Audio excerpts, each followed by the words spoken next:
Hello বন্ধুরা, কেমন আছেন সবাই?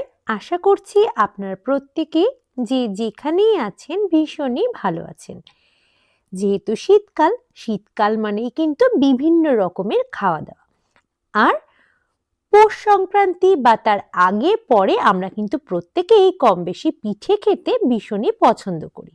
আজ তেমনই একটা রেসিপি আপনাদের সঙ্গে শেয়ার করতে চলে এলাম। আজ শেয়ার করব সরু চাকলির দারুণ টেস্টি রেসিপি। এর জন্য প্রথমেই নিয়ে নেওয়া হয়েছে আতপ চাল এবং বিউলির ডাল। চাল এবং ডালের পরিমাণটা রাখা হয়েছে কিন্তু অর্ধেক। চাল নেওয়া হয়েছে বড় কাপের 1 কাপ এবং ওই একই কাপের অর্ধেক কাপ পরিমাণ বিউলির ডাল নিয়ে নেওয়া হয়েছে। চাল এবং ডাল দুটোকেই আলাদা আলাদা পাত্রে জলে ভিজিয়ে রাখা হয়েছে। প্রথমেই কিন্তু আমি ধুয়ে পরিষ্কার করে নিয়ে নিই আলাদা আলাদা পাত্রে।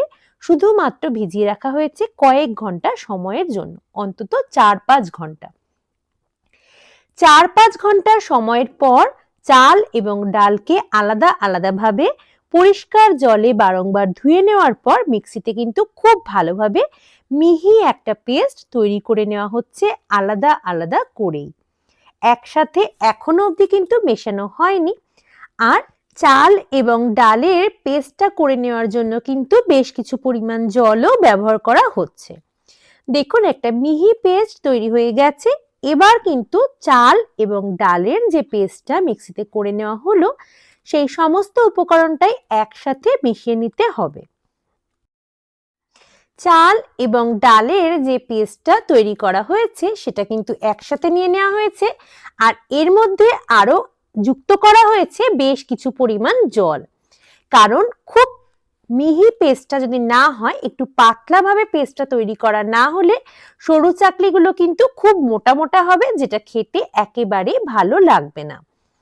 খুব ভালোভাবে মিশিয়ে নেওয়া হচ্ছে এই দুটো উপাদানকে। আর এর মধ্যে আগেই বললাম বেশ কিছুটা পরিমাণ জল যুক্ত করে দেওয়া হয়েছে, যাতে এই ব্যাটারটা একটু পাতলা হয়ে যায়।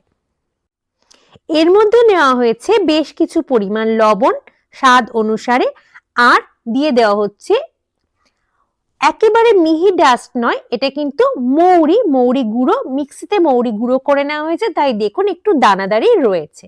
মৌরির একটা মিষ্টি সুগন্ধ থাকে, সেই সুগন্ধটা সরু চাকলির মধ্যে অ্যাড করার জন্যই কিন্তু মৌরি গুঁড়োটা ব্যবহার করা হলো। আবারও একবার খুব ভালোভাবে মিশিয়ে নেওয়া হচ্ছে এই চাল ডালের মিশ্রণটার মধ্যে। সরু চাকলির ব্যাটারটা কিন্তু সম্পূর্ণ রেডি হয়ে গেছে, আর আমি দেখিয়ে দিয়েছি কতটা পাতলা করা হয়েছে এই ব্যাটারটা। এবার একটা ননস্টিক ফ্রাই প্যান নিয়ে তার মধ্যে সামান্য পরিমাণ তেল ব্রাশ করে দেওয়ার পর অল্প পরিমাণ ব্যাটার এর মধ্যে দিয়ে দেওয়া হচ্ছে। খুব বেশি বড় করা হয়নি সরু চাকলিগুলো, এগুলো কিন্তু মোটামুটি একটা আকারের করে রুটির মতো আকার করে কিন্তু শেপ দেওয়ার চেষ্টা করা হচ্ছে। আর এবার এর উপরে একটা ঢাকনা চাপা দিয়ে বেশ কিছুক্ষণ সময়ের জন্য রেখে দিতে হবে। এই অবস্থায় যদি গ্যাসের ফ্লেমটা বাড়িয়ে রাখা হয় তাহলে কিন্তু খুব তুলতুলে নরম হবে সরু চাকলিটা। আর যারা একটু মুচমুচে খেতে পছন্দ করেন তাদের জন্য কিন্তু ফ্লেমটাকে মিডিয়াম টু লোতে রেখে বেশ কিছুক্ষণ সময়ের জন্য একটু ক্রাঞ্চি হতে দিতে হবে। একইভাবে কিন্তু দুপাশটাই উল্টে পাল্টে ভাজা হয়ে গেছে, আর দেখতেই পাচ্ছেন আপনারা বেশ কয়েকটা ভাজা কিন্তু ইতিমধ্যেই হয়ে গেছে। বাকি ব্যাটারটা ব্যবহার করে আরো বেশ কিছু পরিমাণ সরু চাকলি কিন্তু তৈরি করে নেওয়া হবে।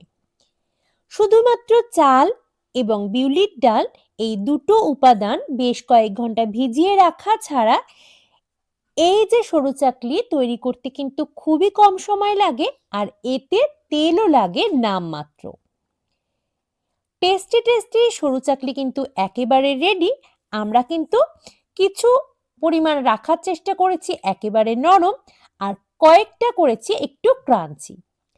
কেমন লাগলো আজকের রেসিপিটি অবশ্যই জানাবেন কমেন্ট করে। আর পরিবেশনের সময় অনেকেই বিভিন্ন প্রকার সবজি দিয়ে এটা পরিবেশন করে থাকেন, তবে আমরা এটা খেজুরের গুড় দিয়ে পরিবেশন করতে বা নিজেরা খেতেও ভীষণ পছন্দ করি। তাই আমরা কিন্তু এটা আজ খাবো খেজুরের গুড় দিয়ে।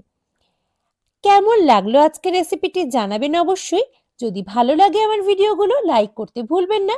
আর যারা প্রথমবার দেখছেন আমার চ্যানেলটিকে, আমি অনুরোধ করব সাবস্ক্রাইব করে পাশে থাকবার জন্য। আজকের মতো ভিডিওটা এই পর্যন্তই। আপনাদের সঙ্গে নতুন কোনো রেসিপি ভিডিও নিয়ে হাজির হব খুব তাড়াতাড়ি। ততক্ষণের জন্য যে যেখানেই আছেন খুব ভালো থাকবেন, সুস্থ থাকবেন আর অবশ্যই আমার চ্যানেলটির পাশেও থাকবেন।